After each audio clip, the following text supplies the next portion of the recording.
बिस्मिल्लाहिर्रहमानिर्रहीम, अस्सलाम वालेकुम। आप देख रहे हैं programme news today with Tanzeela Mazhar. Programme में आपको खुशामदीद कहते हैं। पाकिस्तान में सियासत में इस्तेहकाम थमने का नाम नहीं ले रहा। सूबा पंजाब और खैबर पख्तूनख्वा में असम्बलियों की तहलील के बाद के मराहिल में अपोजिशन और हुकूमत किसी बात पर मुत्तफिक हो सकती है नहीं, एक बहुत बड़ा सवाल है। इमरान खान साहब और परवेज़ इलाही आइंदा इलेक्शंस में भी इत्तेहादी होंगे या नहीं होंगे, निगरान सेटअप कैसा होगा और निगरान सेटअप की मौजूदगी में कितना बड़ा चैलेंज होगा वफाकी हुकूमत के लिए कि दो सूबों में जब इंतखाबात हो रहे हों तो बाकी जो सारा अमल है वो चले। और आइनी बहुत सारे इदारे हैं जैसे काउंसिल ऑफ कॉमन इंटरेस्ट है, ऐसे इदारों का मुस्तकबिल क्या होगा और निगरान सेटअप की मौजूदगी में अहम फैसले कैसे लिए जाएंगे। तो बहुत सारे सियासी सवालात हैं, बहुत सारे तकनीकी और आइनी सवालात हैं जिसके जवाब अभी पाकिस्तान के सियासी अखाड़े में किसी के पास नहीं है। दूसरी जानिब अगर सिंध की तरफ देखा जाए तो बलदियाती इंतखाबात के ऊपर जो झगड़ा है वो भी इतना लंबा हो गया, कभी अदालत में गया, कभी इलेक्शन कमीशन में गया। सो ये बॉल थी जो टॉस होती रही एक दूसरे की जानिब,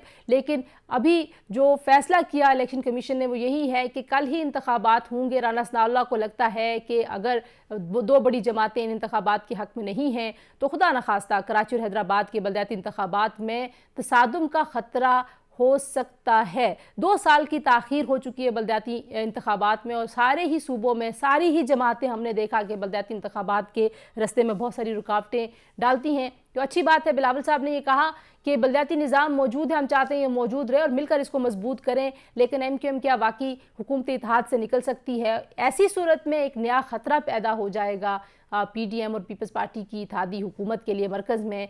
क्या वो ख़तरा शहबाज हुकूमत को बिल्कुल लपेट सकता है उनकी बिसात या नहीं?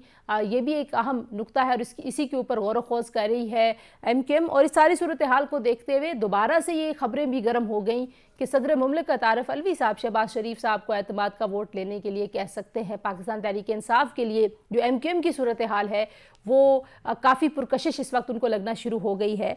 तो बहरहाल जी, बहुत सारी आज अहम मुलाकातें हुई। लाहौर में बड़ी अहम मुलाकातें हुई। वज़ीर आज़म शहबाज शरीफ साहब गवर्नर पंजाब अली रहमान साहब से मिले हैं, जरदारी साहब लाहौर में मौजूद हैं। तो ये जो और फिर खालिद मकबूल सिद्दीकी साहब से भी रब्ता हुआ शहबाज शरीफ साहब का और उन्होंने कहा था कि वो उनके तहफ़्फ़ुज़ात जो है वो दूर कराएंगे। सो ये सारा जो सिलसिला है ये क्यास है, काफ़ी महीनों से जो चल रहा है। क्या जब निगरान सेटअप आ जाएंगे, क्या असम्बलियों की तहलील का पूरा अमल मुकम्मल होने के बाद ये क्यास रुकेगा या नहीं? ये एक बहुत बुनियादी सवाल है जिसका जवाब अभी तक पाकिस्तान के अखाड़े में किसी के पास नहीं है। बहुत सारे लोग ये दावा करते हैं कि इमरान खान साहब की दोनों सूबों से हुकूमतें जाने के बाद उन पर जारी जो केसेस हैं अदालतों में उनकी कार्रवाइयाँ ज़रा तेज़ हो सकती हैं। ये इम्कानात हैं कि इमरान खान साहब नाअहल हो सकते हैं, जेल जा सकते हैं, पार्टी की सरबराही से हाथ धो सकते हैं। क्या पाकिस्तान तहरीक इंसाफ इंटैक्ट रहेगी अगर इमरान खान साहब को नाअहल किया जाता है, जिसके खदशा वो बार बार उसका इजहार करते रहे? उनकी जमात में बहुत सारे लोग ये समझते हैं कि मौजूदा निज़ाम में ये इत्तफाक़ राय पाया जाता है कि खान साहब को नाअहल किया जाए और अगर उनकी नाअहली होती है, ये पार्टी सरबराही से वो हटा दिए जाते हैं, तो ऐसी सूरत में पाकिस्तान तहरीक इंसाफ का सियासी मुस्तकबिल क्या होगा? कोई बड़े धड़े PTI से अलग हो सकते हैं? कोई ऐसी शख्सियत है PTI में इमरान खान साहब के अलावा जो पूरी पार्टी को चला सके, पार्टी की क़यादत इमरान खान साहब की तरह संभाल सके? और पंजाब के निगरान सेटअप पर जो बातचीत होनी है उसको लीड कौन करेगा? परवेज़ इलाही इमरान खान साहब के इत्तेहादी होंगे आइंदा इंतखाबात में या नहीं? क्या गारंटी दी गई है? सीट एडजस्टमेंट का मामला किसी नतीजे पर पहुंचा या नहीं? बहुत सारे सवालात हैं और कुछ सवालों के जवाब हम लेंगे। हमारे साथ मौजूद हैं पाकिस्तान तहरीक इंसाफ के मरकज़ी रहनुमा फैज़ल हसन चौहान साहब, सीनियर सूबाई वज़ीर रहे हैं, तर्जुमान है पंजाब हुकूमत के कई सालों से। ये जितनी भी पेशरफ्त है, जितने नशेब व फराज हैं, इन तमाम को बहुत करीब से देखा। बहुत सारे लोगों का ख्याल था फैज़ल हसन चौहान साहब के जो परवेज़ इलाही साहब हैं वो धोखा देंगे खान साहब को, लेकिन बहरहाल उन्होंने धोखा नहीं दिया और एतमाद का वोट बड़ी कामयाबी से हुआ और असम्बलियाँ भी तहलील हो गई।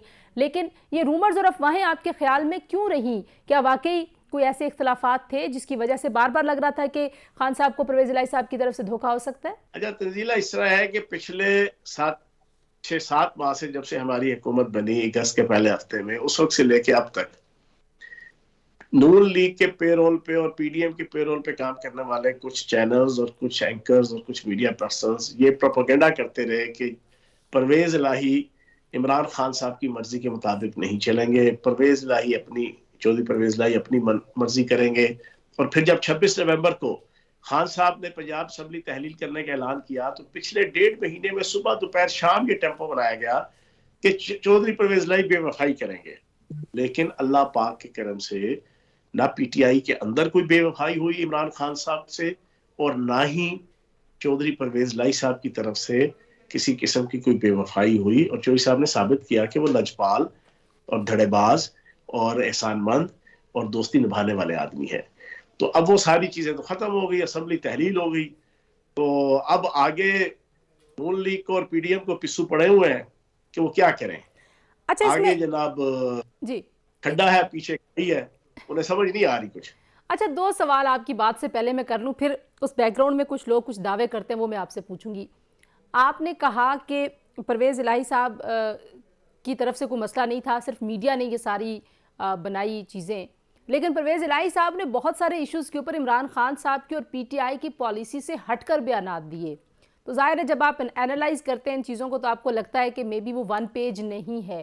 तो ऐसा तो हो रहा था, इस बात को तो खान साहब ने खुद भी एक्नॉलेज किया कि हाँ वो अलग, तो वो अलग बयान देने को लोग लड़ाई समझ रहे थे आपके ख्याल में? देखें, जो इत्तेहादी सियासत होती है ना, काफ लीग कोई पीटीआई का विंग तो नहीं थी, ना है।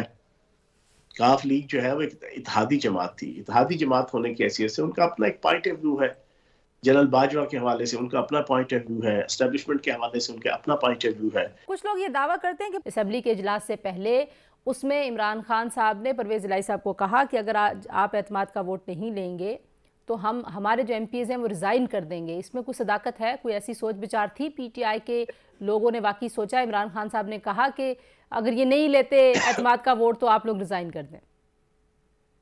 सारी सारी अफवाहें हैं, ठीक है ना। सेल्फ जनरेटेड जो है वो नून लीग के मीडिया सेल की जनाब इख्तरा और एजेक्टमेंट्स हैं ये सारी।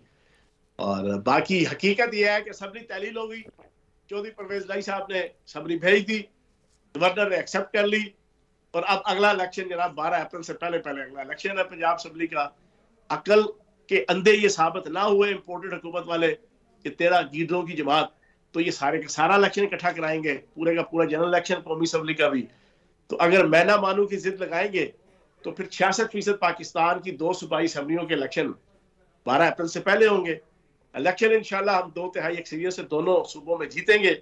जीतने के बाद जब नेक्स्ट कौमी इलेक्शन होगा तो फिर ये अपना नुकसान खुद उठाएंगे। जब हमारी मजबूत तरीन इंशाल्लाह हुकूमतें दोनों सूबों में होंगी तो उसके होते हुए जब कौमी असम्बली का इलेक्शन होगा तो आप अंदाजा लगा सकती हैं, आपकी सियासत के ऊपर नजर है कि फिर इसका क्या नुकसान अगले कौमी असम्बली के इलेक्शन में इनको होगा। तो इनके लिए अच्छा यही है कि सारे का सारा इलेक्शन इकट्ठा करा दें। अच्छा, मैं इलेक्शंस की तरफ जाने से पहले, क्योंकि आपके पास कलमदान रहा इतलात का भी और आपके मीडिया के साथ अच्छे रवाबत है हमेशा से, लेकिन इसके बावजूद आप कहते हैं पे रोल पे सहाफ़ी हैं, कुछ सहाफ़ी हैं या मीडिया चैनल्स हैं, तो जो आपकी फेवर करने वाले सहाफ़ी हैं आज या जो पहले थे, फिर आप उनको क्या पे करते थे? अब आपके पास वाकई कोई एविडेंस है? पीटीआई के सोशल मीडिया के ऊपर भी बहुत ट्रोलिंग होती है सहाफ़ियों की, तो आप ज़ाहिर सीनियर लीडर है, आप भी ये कहते हैं, आप जैसे और लीडर्स भी कहते हैं, तो कोई एविडेंस है पीटीआई के पास कि वाकई कोई नून लीग पैसे देती है किसी को या पीपल्स पार्टी देती है? यार, मैंने जो आपको पेरोल कहा, पेरोल का मतलब सिर्फ ये नहीं होता कि नकद पैसे जो है मेरे अकाउंट जाते हैं, अच्छा, ठीक है ना। वो फिजिकल और मॉनेटरी जनाब सपोर्ट होती है, और लोगों को नजर आता है कि जब आप एक तरफा कवरेज चला रहे होता है ना कोई टीवी चैनल, तो लोगों को समझ आ जाता है। ये सोशल मीडिया का दौर है, रोटी को चोची कोई भी नहीं कहता, कान की तरफ से रोटी कोई भी नहीं खाता। हर को पता चल जाता है कि कौन सा टीवी चैनल उसकी कवरेज की बुनियाद पे कि वो कहां पे खड़ा है। तो मैंने उस कंटेक्स्ट में कहा है कि 2-3 टीवी चैनल और एंकर्स हैं, मुझे बताने की जरूरत नहीं है। मेरी 43 साल की सियासी जिंदगी है, मैं खुद कॉलमिस्ट रहा हूं, मैं आर्टिकल लिखता रहा हूं, मैं एक मीडिया पर्सन हूं। पिछले 13 साल से मेरी मीडिया से मुतल्लिका जिम्मेदारियां मर्जी लेवल पे पार्टी में, और पिछले 4.5 साल में तर्जमान पंजाब हुकूमत, तर्जमान वजीर आला पंजाब, 3 दफा वजीर इत्तलात। मुझे एक एक चीज का पता है जना कि पाकिस्तान के electronic media, print media, social media के अंदर क्या क्या चीजें होती हैं, कहाँ कहाँ से होती हैं। मुझसे कोई ढकी छुपी तो नहीं है। बिल्कुल ठीक है, मैं इसीलिए आपसे पूछ रही थी कि आप कहते हैं तो फिर आपके जो हामी लोग हैं उनके ऊपर ये लोग इल्ज़ाम लगाएंगे कि ये फिर पीटीआई के पेड हैं या पे रोल पे हैं या उनसे फ़ायदे उठाते हैं, ये तो फिर खैंचातानी रहेगी। सुनो मेरी बात, जो तो बैलेंस चलेगा उसको तो लोग एक्सेप्ट करेंगे, जो बैलेंस नहीं ना चलेगा। अब बताएं, पिछले 9 महीनों के अंदर पाकिस्तान का बेड़ा गर्क हो गया, सत्यानाश फेर दिया, सत्यानाश फेर दिया इस 13 गिदड़ों की जमात ने, इस इंपोर्टेड हुकूमत ने। लेकिन कुछ चैनल्स हैं, हमारे दौर में महंगाई 12% भी नहीं थी, तो सारा दिन कुछ टीवी चैनल थे, उनके एंकर पीछे से जनाब वेस्टर्न इंटरेस्ट थे, उनके पीछे से मालकान और सेठों ने समझाया होता था। हर रोज जनाब वो माइक लेके जनाब वो लोगों के मुंह में डाल के पूछते थे, हाँ जी कितनी महंगाई है। तो अब जनाब आपकी 34 से 44% हो गई है। अब तो वो इस तरीके से नहीं जाते बाजारों में। अब तो आटे का भाव, रोटी का भाव, घी का भाव, दालों का भाव, घूमने का भाव अब तो नहीं उनको नजर आता उन टीवी चैनलों में। तो फिर लोग तो कहेंगे ना कि जनाब ये पेरोल पे है, या तो बैलेंस चलाओ, सुबह दोपहर शाम आप जनाब लोगों को बताओ कि बेड़ा गर्क हो गया मुल्क का, $4 अरब के आपके जनाब जरे बादला के जखायर रह गए हैं, बताओ सुबह दोपहर शाम, क्यों नहीं बताते? बताओ रोटी जो है वो 25 रुपए की हो गई है, बताओ 35 रुपए का नान हो गया है, बताओ आटा जो है वो पहले 60 रुपए का था, 55 या 58 रुपए का था, अब 130 रुपए का हो गया किलो। बताओ लोगों को पहले 300 रुपए का किलो जनाब घी था, अब जनाब आपका 600 रुपए किलो घी हो गया, 650 रुपए। जी बिल्कुल ठीक हो गया जी। एक ब्रेक लेते हैं। फैजल हसन चौहान हमारे साथ मौजूद हैं और साथ साथ जो सियासत के ऊपर अपडेट्स हैं वो भी आप हमारी स्क्रीन पर देख रहे हैं। ब्रेक के बाद वापस आते हैं, स्टे विद अस।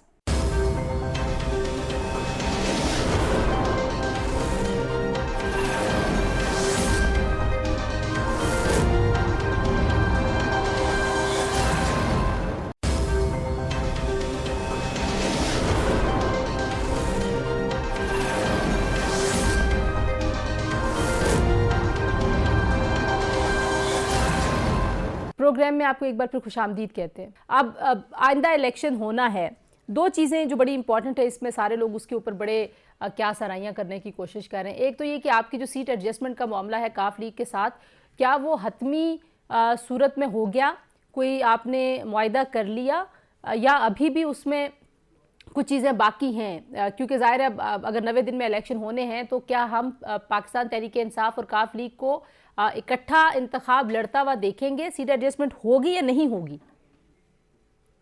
देखिए, सीट एडजस्टमेंट कौन सा इशू है? 176 हमारी सीटें हैं, 180 और 170 के करीब नून लीग की थी। तो जो नून लीग की 170 है उनमें से बहुत सी सीटों के ऊपर जनाब काफ लीग को एडजस्ट किया जा सकता है, तो ये इतना बड़ा इशू नहीं है। वक्त के साथ साथ ये भी सारा सॉर्ट आउट हो जाएगा और इंशाल्लाह इकट्ठे इलेक्शन लड़ेंगे और भरपूर तरीके से जनाब इनको फाशनाक किस्म की शिकस्त इंशाल्लाह पंजाब के अंदर नून लीग को और इनके हवारियों को मिलेगी। लाहौर के अंदर इनको इंशाल्लाह जगह नहीं मिलेगी सर छुपाने की, आप देख लीजिएगा।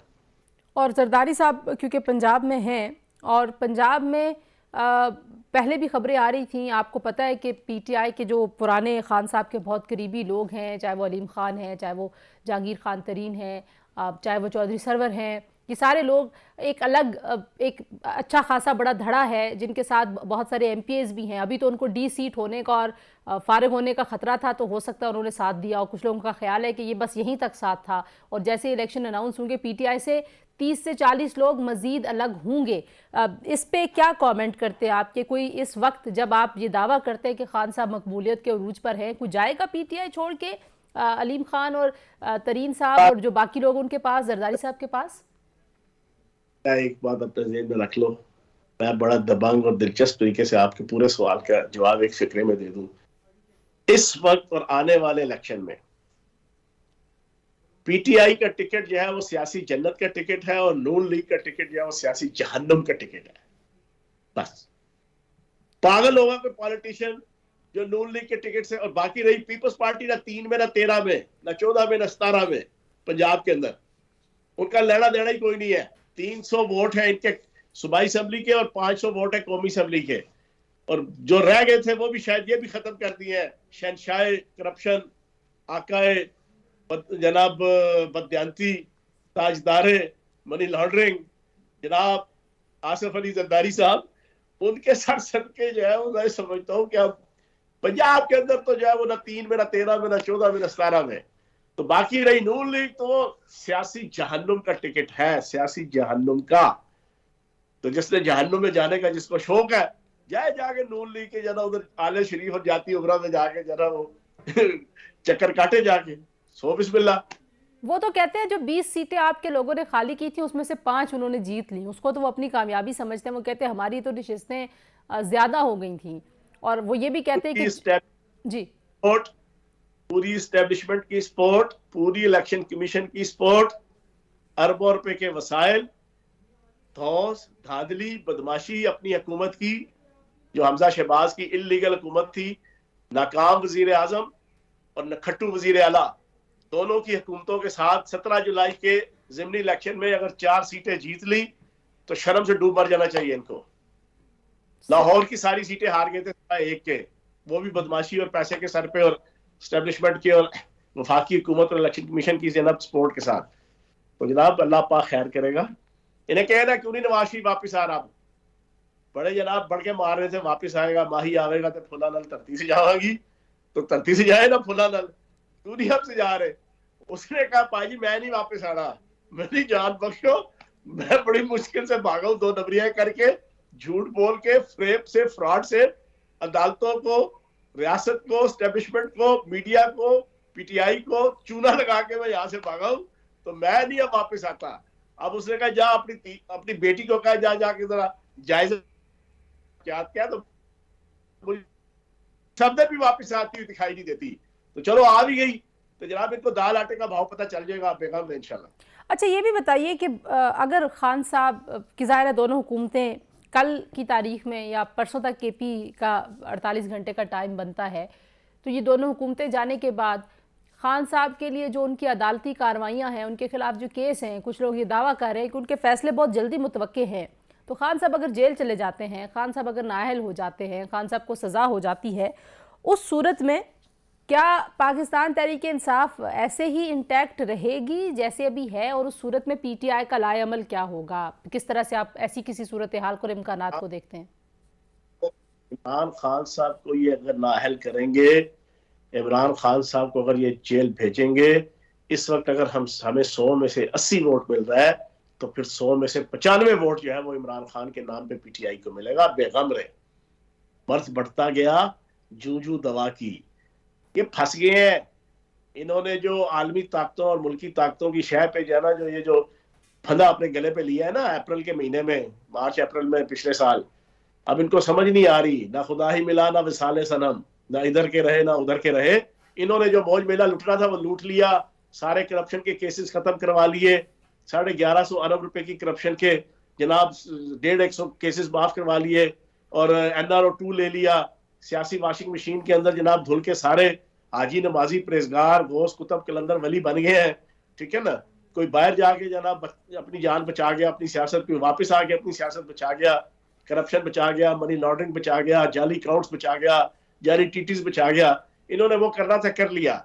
सियासत में इनको रुसवाई, जगहसाई और बेहयाई के अलावा कुछ नहीं मिलेगा, नॉट एट ऑल। ये जो मर्जी कर ले, अच्छा, करें या पी करें, इनको अब यहाँ पे इलेक्शनों में वोट नहीं मिलने, लोगों ने 76 देने हैं इनको, 76। ये बात अपने लिख ले आप, मेरा ये ना क्लिप भी संभाल के रख लीजिएगा। तो इनके पल्ले अब कुछ भी नहीं रहा। लेकिन वो लोग अब ये इमरान हेल्प करें, इन्होंने इमरान खान साहब के ऊपर अटेम्प्ट भी करवानी है दूसरी, ये भी सुन लें, इन्होंने दूसरी अटेम्प्ट भी करवानी है, इन्होंने नाअहल करवाना है, हमें पता है इन्होंने इमरान खान साहब को नाअहल करवाना है। 2/3 मेजोरिटी के साथ पीटीआई आएगी और इनकी सारी चीजों को नल एंड वाइट करेगी, इनकी सारी नेगेटिव पॉलिसीज को इमरान खान साहब के खिलाफ, इनकी सारी नेगेटिव इंटेंशन को जो इमरान खान साहब के खिलाफ है, उनको कानून और सियासत और जमहूरी मुकाबला करके इंशाल्लाह पीटीआई इनको नाकाम और नामराद करेगी। इमरान खान साहब के ऊपर जो पहला कातलाना हमला हुआ उसकी जिम्मेदारी तो वो माजी के आर्मी चीफ पे डालते हैं, आप कह रहे हैं दूसरी अटेम्प्ट होगी, तो क्या आपको लगता है कि जो अभी मौजूदा एस्टैब्लिशमेंट है वो करवाएगी दूसरी अटेम्प्ट, या हुकूमत करवाएगी? खुदा न खास्ता, अल्लाह ना करे ऐसा हो। नवाज शरीफ, राना सनाउल्लाह, नून लीग, बेगम सफदर अमान और शहबाज शरीफ, ये सारों की जिंदगी मौत का मसला बना हुआ है। इनकी सियासत का बेड़ा गर्क हो गया है इमरान खान की वजह से।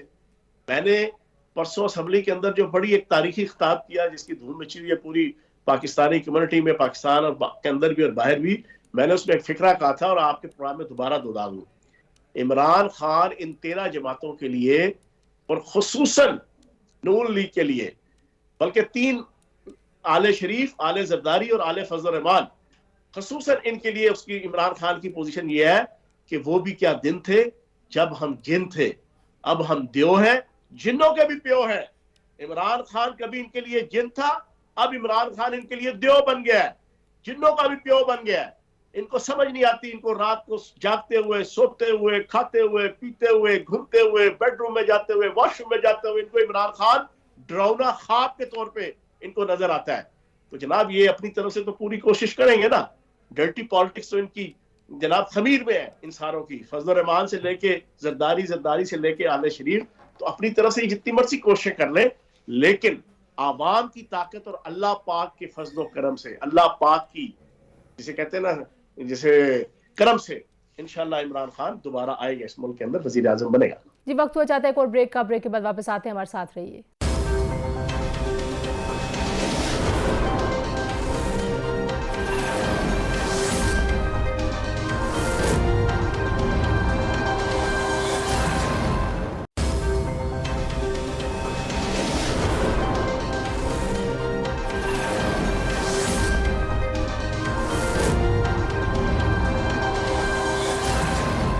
Welcome back to news today. और हम बात कर रहे थे, अगर इमरान खान साहब जेल चले जाते हैं और पार्टी की सरबराही से भी हट जाते हैं, एक केस उनके ऊपर ऐसा भी है, कौन सरबराह हो सकता है पाकिस्तान तहरीक इंसाफ का? कोई और ऐसी शख्सियत है? क्योंकि PTI is all about Imran Khan. अब हर शख्स मेरा ख्याल है समेत आपके, वो सिर्फ खान साहब से रिलेट करता है अपने आप को, और उसके अलावा पार्टी की तंजीम साजी के ऊपर मैं क्वेश्चन नहीं कर रही हूँ, लेकिन हम जितने भी लोगों से मिलते हैं पीटीआई के, तो उनकी हर बात खान साहब से शुरू होकर खान साहब पे ख़त्म होती है। तो कोई ऐसा और बंदा है जो रिप्लेस कर सके खान साहब, अगर ना हूँ, जेल चले जाएं, नाअहल हो जाएं, प्रैक्टिकल पॉलिटिक्स से उनको आउट कर दिया जाए, जिसका खदशा आप भी उसका इजहार करें, खान साहब भी कहते, फिर कौन होगा? मेरा अपना एक डायलॉग है, वो मैं दोबारा दोहरा दूं। आपने कहा इमरान खान साहब जेल चले जाएंगे। सियासत ना, कभी खुशी कभी गम, तारा रम पम पम, कभी जेल कभी तेल, आगे गाड़ी पीछे रेल, ये सियासत इसका नाम है। जेल चले गए तो क्या हो गया? इधर नहीं जाते जेल में, तो आपका क्या ख्याल, उनकी सियासत खत्म हो जाती है? यहाँ तो ये करप्शन और बदयांती और 2 नंबरी में लोग जेल में जाके जरा दोबारा उधर के उधर खड़े होते हैं। ये तो हीरो है, इसने तो स्ट्रगल किया 9 महीने, इसने तो अपनी सारी जिंदगी पाकिस्तान का नाम विक्ट्री स्टैंड पे खड़ा किया हमेशा, और खसूसन पिछले 9 महीने जो पाकिस्तान की इज्जत वकार और गैरत और खुददारी की जो जंग लड़ी है, अपनी जान हथेली पे रख के और अपनी जान दाव पे लगा के, तो जनाब क्या हुआ? उससे बढ़ के हीरो बन के बाहर निकलेगा। नेल्सन मंडेला जेल नहीं गया था, इमाम खमीनी नहीं कभी जेल गए, बड़े बड़े जितने आपके जनाब इमेंसिपेटर हैं और निजात दहिंदा है मुख्तलिफ कौमों के और नस्लों के, तो जनाब जेल चले गए तो क्या हो गया? 2/3 मेजॉरिटी से इंशाल्लाह दोबारा पीटीआई आएगी। ये चाहे नाअहल करे, चाहे जेल में डाले, इमरान खान पाकिस्तान की सियासत में दोबारा एक चमकता और दमकता सितारा बनके इनके सीने पे मूंग दलेगा। मौलवी फजल रहमान से लेके आसिफ अली जरदारी से लेके बिला वजह भुट्टो से लेके और आले शरीफ, इनके चेलो चांटों के सीने पे मूंग दलेगा इंशाल्लाह। लेकिन खान साहब के ऊपर भी तो करप्शन के चार्जेस हैं, उनके ऊपर भी जो केसेस चल रहे हैं जिसमें नाअहली का खदशा है, वो भी तो तोशाखाना है, फॉरेन फंडिंग है। मैंने तोशाखाना के ना 1985 से लेके अब तक का पूरा डेटा आज से महीना पहले प्रेस कॉन्फ्रेंस करके मैं ले आया था, जियाउल हक से लेके अब तक। इमरान खान साहब ने अशरे अशीर भी उसके मुकाबले में जो लीगल उनके राइट्स थे ना तोशाखाना के, वो नहीं लिए जो इन लोगों ने, जरदारी ने, नवाज शरीफ ने, आपके जनाब सदर इसहाक ने, परवेज मुशर्रफ ने, शौकत अजीज ने, इन सारे लोगों ने। ये कौन सा स्कैंडल है जी? आपकी अपनी चीज है, आपने बेच दी। मैंने एक बात चैलेंज की, मैं आपके प्रोग्राम की वसात से दोबारा चैलेंज करता हूं कि अगर पाकिस्तान के किसी कानून की किताब के अंदर लिखा हुआ है, अगर तोशाखाना के जो एस्टेब्लिशमेंट डिवीजन के नीचे एक डिपार्टमेंट है, अगर उसके किसी कानून, किसी प्रोसीजर के अंदर लिखा हुआ है कि जिस हुक्मरान ने तोशाखाना से चीज लेनी है खरीद के, वो बेच नहीं सकता, अगर ये लिखा है तो इमरान खान भी मुजरिम है, मैं भी मुजरिम हूं। जब नहीं लिखा तो इन अकल के अंधों, समझ के लूलों, दानिश के लंगड़ों से कोई पूछे कि ये कौन सा स्कैंडल है? तुमने 5% पे जनाब तुमने चीजें खरीद ली, ये 50% दे के जनाब कीमत जनाब वो ले रहा है, आगे उसकी मर्जी। तो भाई कोई ऐसा इल्जाम नहीं है, इन्होंने तो खरबा डॉलर लूटा है पाकिस्तान का, और इनको सिर्फ तोशा खाना नजर आया। मां सदके जाए तो प्योर डसके जाए, इन अकल के अंधों को इमरान खान के अंदर यही सिर्फ एक चीज नजर आई, अब ऐसी कोई चीज नहीं है।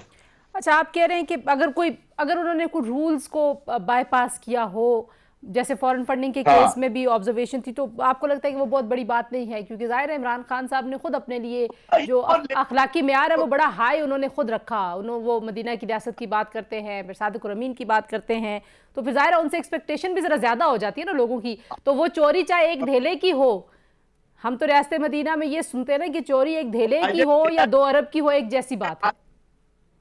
ये जो नाकाम वजीर आजम और नखट्टू बेटा जरा ये डायलॉग बोलते हैं ना, एक आना एक पाई एक ढेला, और भाई वाकई ना एक आना ना एक पाई ना एक ढेला। सुनो सिंपल कानून सुनो, हमारी हुकूमत जुलाई 2018 में आने से पहले था जी के 15 से 25% आप कीमत अदा कर दें हुक्मरान, और तोशा खाना से तोहफा ले लें। इमरान खान साहब ने आगे कहा नहीं, 50% आपने जनाब पैसे पे करने हैं हुक्मरान ने, और तोहफा ले लेना है। फिर दूसरी चीज, पहले होता था एस्टेब्लिशमेंट डिवीजन की एक कमेटी थी, वो अपनी मर्जी की जनाब इवेलुएट करके कीमत लगाती थी, वो लगा देती, आपको कहती थी ले लो। हमने 2 कमेटियां बना दी, एफपीआर की लहदा, एस्टेब्लिशमेंट डिवीजन की लहदा, वो दोनों अपनी अपनी मार्केट वैल्यू लेके आते थे, और उसमें से फिर जज करके रेक्टिफाई करके क्लैरिफाई करके उसका 50% दे दो। इतने सख्त इकदाम करने के बाद जब 50% देने के बाद चीज ले ली, तो ये अब फयाज चौहान की है, ये तंजीला मजहर की है जनाब, अब उसकी मर्जी, अब वो उसको तोड़े, वो उसको खाए, वो उसको फेंके, वो उसको बेचे।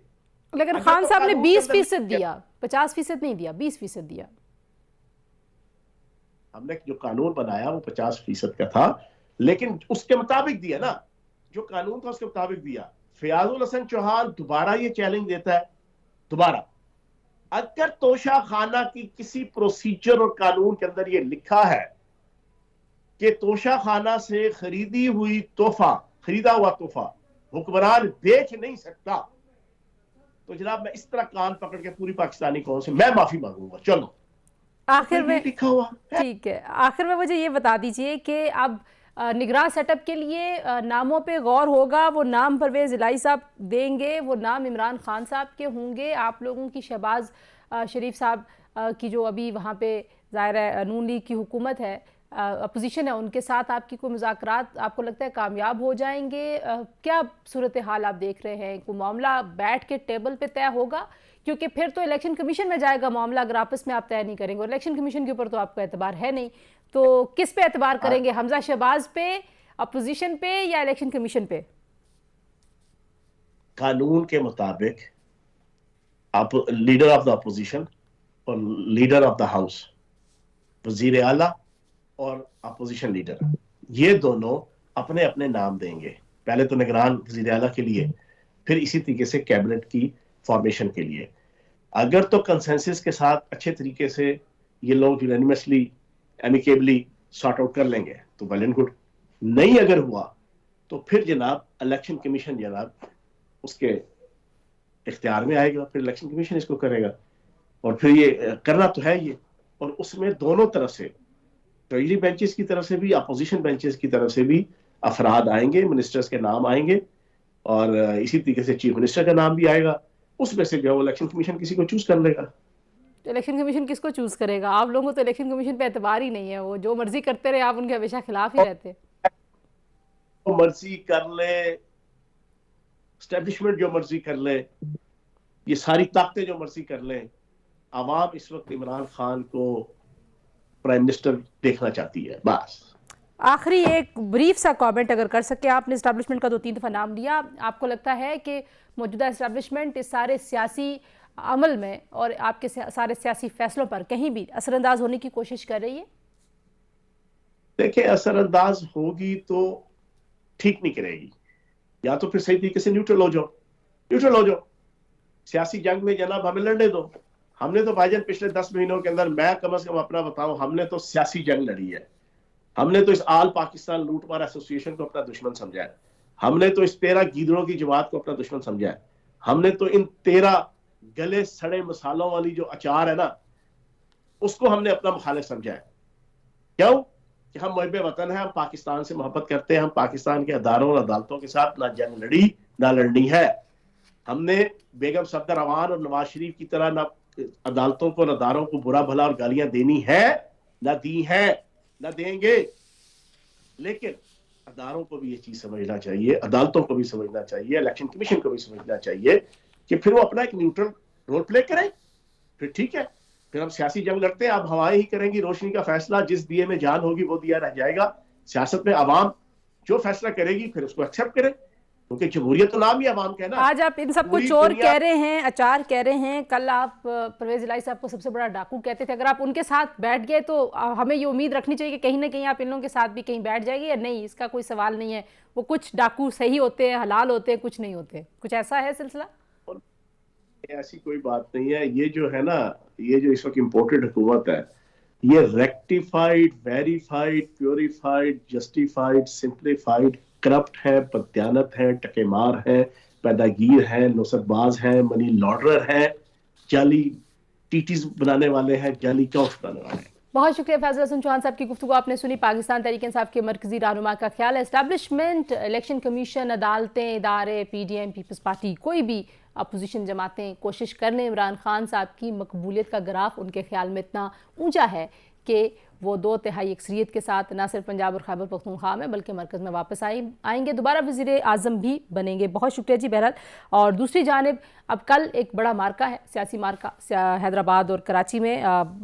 कल की जो अपडेट्स होंगी उसके साथ दोबारा आपसे कल मुलाकात होगी। अपना बहुत सारा ख्याल रखिए। अल्लाह हाफिज़।